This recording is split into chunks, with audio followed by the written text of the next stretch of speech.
Liam Davis claims an angry husband damaged his car after discovering he was having an affair with his wife. Hazel and Brian Peterson say the plaintiff became aggressive after realizing his role as the other man.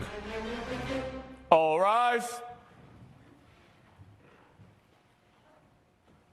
Court is now in session. The Honorable Judge Lauren Lake presiding. Please be seated. Hello, Your Honor. Hello. Thank you, Sean. Good day, everyone. Good day. This is the case of Davis versus Peterson. Mr. Davis, you are suing Mr. and Ms. Peterson for damages to your car. Is that correct? That is correct, Your The Honor. defendants, you say that the plaintiff was aggressive. Yes. Aggressive? All right. What happened? Well, Your Honor, I was dating Hazel here for about 6 months, and I decided to... Mrs. Peterson? Yes. Okay. That's before I knew she was a Mrs. Peterson. Oh, okay. How'd you meet?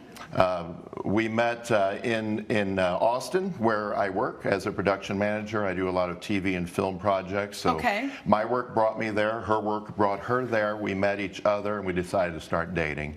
We dated for about 6 months. While you were there? While we were there. Okay. We would meet up. Sometimes we stay in the same hotel. Sometimes they were neighboring hotels. But we had 5 magical dates during those 6 months, okay? And we text messaged each other every day, so. Oh, so it was like a long distance relationship. Yes, Your Honor. But when you all were in Austin, then you got together. Exactly. So you had a sexual relationship with her. Yes, we did. So it was an on-location love. It really was. All right. So you had no idea she was married? I had no idea. And so I showed up with flowers to surprise her, and I was the one that was surprised. Okay, and so for 6 months, you thought you had yourself a girlfriend? I did, Your Honor. And you were what? You were saying to yourself, I want to make this official? Like, how was this relationship? Was it just supposed to go on and be long distance? Like...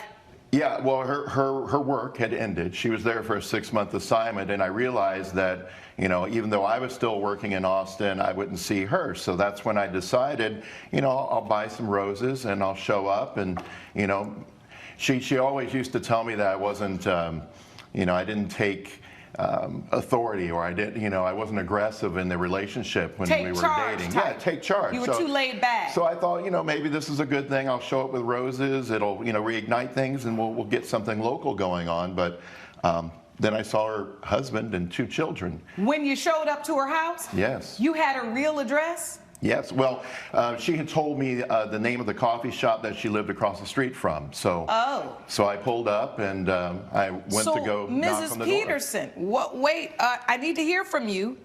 What's going on? You had an affair with Mr. Davis while you were on location in Austin? I told him that I didn't want anything serious, and I didn't see him all the time. It was only when we traveled for work. So that's an answer yes to my question, right? You had an affair. Yes. Thank you. That was really hard for you to get out. So you did. And then at some point, Mr. Davis showed up to your house? He did. I did not invite him over. I didn't even give him my address. Well, I bet you didn't if your husband and your kids live there. So you weren't expecting him. I was not expecting him. He showed up with roses as I was doing some gardening in the front yard, and my kids were coming out to join me with my husband, and he pulled up in his car, got out of his car, and that's when it all started. So you get out of your car, you see Mrs. Peterson, you see kids. How old are your kids? 12 and 13. Oh, all right. So 12 and 13-year-old kids. Your Honor, at first I thought maybe he could be her brother. Maybe they were nieces and nephews. You didn't want to visiting. assume. I didn't want to assume. So, you know, I walked up, and Brian... Did you come with some flowers? Were you really trying to make a big moment, or you just walked up like somebody walking in off the street? She was outside gardening, so I didn't expect to see her outside when I pulled up. But since she was there, I was just going to go and surprise her. But when I saw this gentleman and the 2 children, you know, I called her name. She turned around. He started walking towards me and said, what, something about, you know, that's my wife. I said, that's your wife? That's my girlfriend. And so I tried to walk around him so that I could talk to her, and he kind of got in my way. We bumped shoulders. Then he pushed me back onto my car, and that's how my car got damaged. All right, and so, Mr. Peterson, you still look mad today, and I would be too. Yes. What do I am you mad. remember? You had no idea your wife was having an affair. I had no idea. She was in Austin for this project for 6 months. She'd come home on weekends. And, you know, I had suspicions because she was acting differently. How? She just, you know, kind of cold, kind of closed off. We were having some issues, and I suggested, hey, let's go to therapy. You know, let's have a marriage counseling thing. And she just wouldn't have any part of it. She shut me down. So I had my suspicions, but I didn't know anything. And then, you know, this guy shows up. And the moment that Mr. Davis gets out the car and is walking towards you, what are you thinking, and then what happens? Well, I mean, he's carrying flowers. So that's kind of weird. I mean, was this guy a florist delivery guy or what? Anyway, and then he calls out to Hazel, and I go, that's my wife. What's going on? He goes, that's my girlfriend. All I wanted to do was have a conversation. I was armed with flowers. At what moment no did you threat. realize, uh-oh, I think somebody lying, and it looks like it's Hazel? The moment that I wanted to go to her to have that conversation, to ask her what was going on. So you had that inkling in that moment. Mm-hmm. That was before the bump.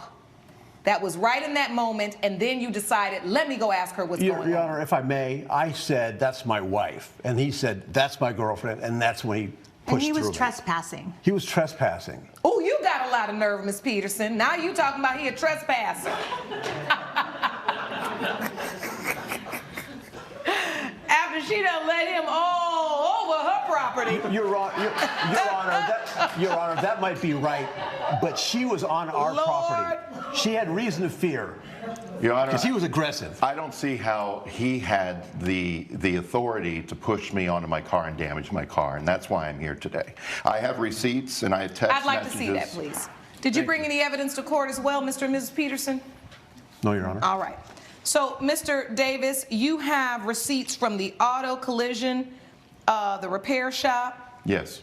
That you had to pretty much replace your hood because you got a dent in it, and you got a picture of it. You're a pretty big guy, so when he slammed you down, you bent the hood of your car. I did. Your Honor, if I may, I didn't slam him down. I pushed him in response to him pushing me. I would have body slammed him.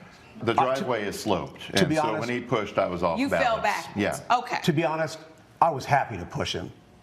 He's on my property. He's talking to my wife, calling her my, I just my gave you some girlfriend. courage. Yeah, now he pushed now me. you're Yeah, mad. I didn't push her back. That's what I'm talking about. Right. Don't come up in here playing no. Don't start nothing. Won't be nothing. You got Except your wife started it too. That's the problem. But anyway, now the thing here that's tricky is you had said to him, you are not take charge enough. He thinks he has a girlfriend, so he's coming to surprise the person that he believes is his girlfriend. The one issue I have with this, Mr. Davis, is she may have told you, I live across the street from a coffee shop. But that is a little extra to then decide I'm driving all the way there to find this coffee shop and her be across the street. You never really had her physical address. She never gave you that physical address, and she wouldn't because that's her husband's house. But All I said was Happy Beans. Yes, and it's the one and only coffee shop called that. Why would she, if she was trying to be smart and hide this from me, why give me a real location? Hey, inquiring minds want to know. I don't know why you said that either, Ms. Peterson. Why would you ever tell a man you're sleeping with and having an affair with where you live, the location? Your Honor, he was so far away, I didn't think he would ever show up at my door. All right, there's Honor. your answer. Because you were so laid back, she never thought you'd get in the car and drive across the country and do all that. So she was just comfortable Your Honor, in her lies and her deceit. Your Let's Honor. get to the altercation. I'm done hearing testimony because I already know what happened. So the issue becomes when you get into this tussle, right? Who's responsible for this? Who's the aggressor, right?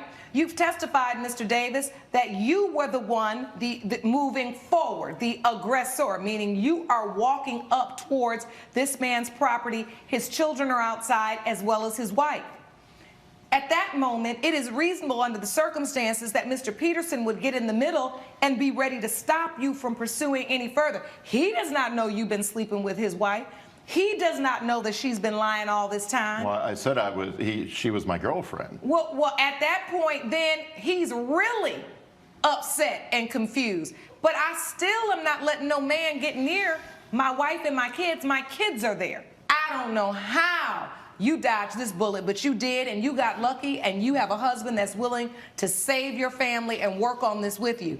And I suggest you not be out here in these streets anymore getting yourself in trouble, because you have caused an innocent person to be in an encounter that he could have avoided if you would have been truthful. But ultimately, that was you, Mr. Davis, your own autonomy, setting into motion a series of events which led a man in his position to respond reasonably to defend his wife and his children. The plaintiff's case is dismissed. Judgment for the defendant. Court is adjourned. All rise. Judge Lake has ruled in favor of the co-defendants. The plaintiff's case is dismissed. Well, I'm glad I could bring you guys closer together. You shouldn't have never have come over. I don't know why you did that.